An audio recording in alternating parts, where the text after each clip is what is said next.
এই প্রশ্নটা অনেকেই করছে যে চলমান আন্দোলনে মাদ্রাসার ছাত্ররা কেন নামতেছে না। প্রথম বিষয় হচ্ছে যে মাদ্রাসা ছাত্রদের এই আন্দোলনে সরাসরি সম্পৃক্ত হওয়ার যৌক্তিকতা নেই। কারণ এই আন্দোলনটা হচ্ছে ছাত্রদেরকে নিয়ে, ছাত্র আন্দোলনটা করতেছে। আর আন্দোলনটার সূচনা হয়েছে বৈষম্য বিরোধী আন্দোলন, অর্থাৎ চাকরি বাকরিতে যেন কোনো বৈষম্য না থাকে, কোঠা প্রথা না থাকে, মেধা ও যোগ্যতার ভিত্তিতে যেন চাকরি হয়। আমরা এবং সমস্ত বাংলাদেশের আলেম ওলামা পীর মাশায়েখ, মাদ্রাসার ছাত্র তো বটে, সবাই ছাত্রদের এই আন্দোলনকে নৈতিক সমর্থন করি, কারণ তাদের দাবিটা যৌক্তিক। এবং আমি এর আগেও বিভিন্ন মাহফিলে লেকচারে বলেছি যে কোরআন ও সুন্নাহ মোতাবেক ছাত্ররা যে আন্দোলন করে যাচ্ছে, বৈষম্য বিরোধী আন্দোলন, এটা যৌক্তিক। তার কারণ হচ্ছে, যদি আমরা ইনসাফ বা জাস্টিস, ন্যায় বিচারের আলোকে চিন্তা করি, তাহলে শুধুমাত্র মুক্তিযোদ্ধাদের সন্তান এই পরিচয়, কিংবা অনগ্রসর গোষ্ঠী কিংবা প্রতিবন্ধী, তারা মেধার পরিচয়ে বা যোগ্যতায় উত্তীর্ণ না হয়ে চাকরি বাকরি পাবে, আর কষ্ট করে পড়াশোনা করে যারা মেধার পরিচয় দিয়ে ভালো রেজাল্ট করবে তারা পাবে না। এটা সম্পূর্ণ বেইনসাফ এবং অন্যায়।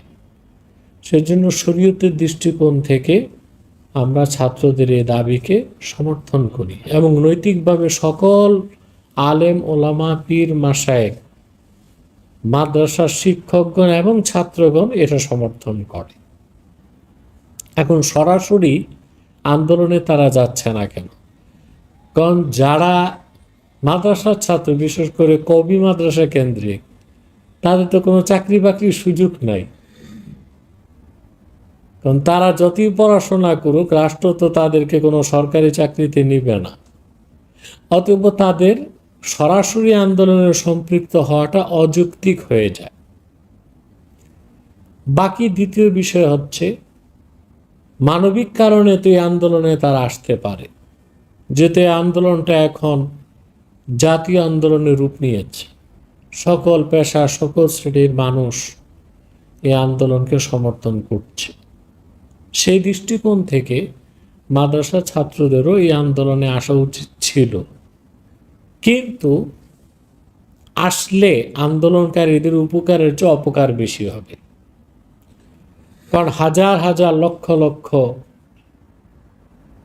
ইসলামী রেবাজধারী মাদ্রাসা ছাত্ররা যদি মাঠে নামে, তখন সুবিধাবাদী মহল, অত্যাচারী মহল বহির্বিশ্বকে দেখাবে যখন এই আন্দোলনটা আর ছাত্র আন্দোলন না, এটা জঙ্গিরা বাংলাদেশে আন্দোলনে নেমেছে। এতে ছাত্র আন্দোলনকারীরা বর্তমানে যে বহির্বিশ্বের সমর্থন পাচ্ছে, সে সমর্থনটা তারা হারাবে।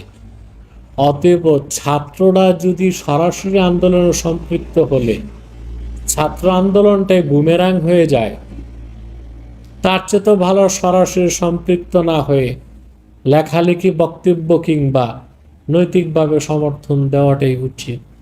আমি মনে করি সরাসরি মাদ্রাসা ছাত্রদের না নামাটাই, বর্তমানে যারা স্কুল কলেজ ভার্সিটির ছাত্র আন্দোলন করতেছে, তাদের আন্দোলনটা নির্বিঘ্নে হবে।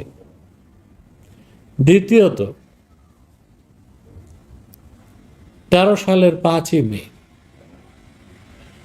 বাংলাদেশের লক্ষ লক্ষ মানুষ, শুধু মাদ্রাসার ছাত্র না, সকল বাংলাদেশের যত পেশাজীবী, তারপরে শ্রমজীবী, কৃষিজীবী, এমনকি আওয়ামী লীগ বিএনপির লোকও 13 দফা দাবি আদায়ের জন্যে মাঠে নেমেছিল 5ই মে।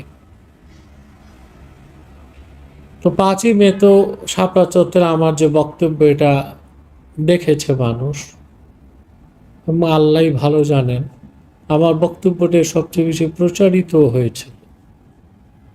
আমি তো তখন ছিলাম শাপলা চত্বর, সেদিনও তো প্রচুর পরিমাণ আলেম ওলামা মাদ্রাসার ছাত্র শাহাদত বরণ করছে। এখন যে ছাত্র আন্দোলনের পক্ষে বুদ্ধিজীবী মহল, শিক্ষক মহল, সাংবাদিক, নায়ক নায়িকা, গায়ক গায়িকা সবাই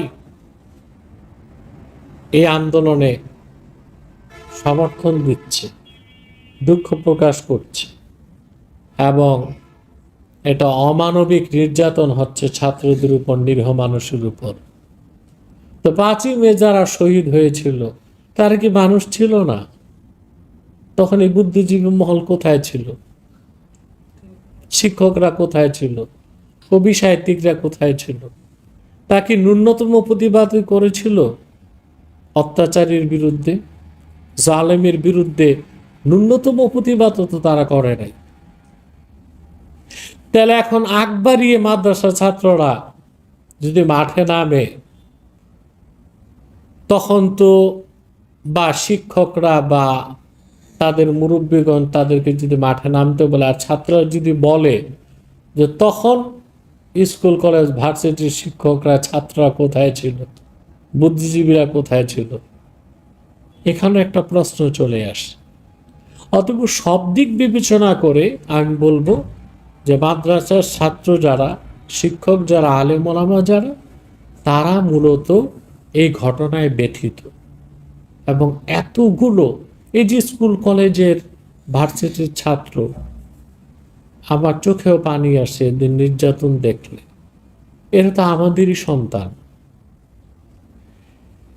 এবং মাঠে ময়দানে আমরা যখন যাই ওয়াজ মাহফিলে, তো হাজার হাজার মানুষ আসে, 10%ও তো বৃদ্ধ মানুষ আসে না, সবই যুবক, কিশোর। এরা অধিকাংশই হয় স্কুলের ছাত্র নয়, কলেজের ছাত্র নয়, ভার্সিটির ছাত্র। আমরা তো মনে আশা রাখি এদের মাধ্যমে বাংলাদেশে ইসলামী হুকুমত কায়েম হবে আগামীতে। অতএব এদের উপরে নির্যাতন, নিপীড়ন আমরা আসলে মুখ বুজে সহ্য করতে পারি না। আমাদের হৃদয়ে রক্তের ক্ষরণ হচ্ছে, এবং আমরা আমাদের অবস্থান থেকে যতটুক নৈতিক দায়িত্ব হিসেবে করা দরকার ব্যক্তিগতভাবে আমি করে যাচ্ছি। অথবা বাংলাদেশেও সরাসরি ছাত্ররা যদি আন্দোলনে নাও নামে, আর সে নামার দ্বারা বর্তমান আন্দোলনকারীদের ক্ষতি হবে, জঙ্গি তকমা দিয়ে পুরো আন্দোলনটাকে বুমেরাং করে দেওয়া হবে। অতএব সরাসরি না নেমে ছাত্রদের পক্ষে, মজলুম ছাত্রদের পক্ষে মাদ্রাসার শিক্ষকদের, ছাত্রদের যা যা করার তা করা উচিত বলে আমি মনে করি।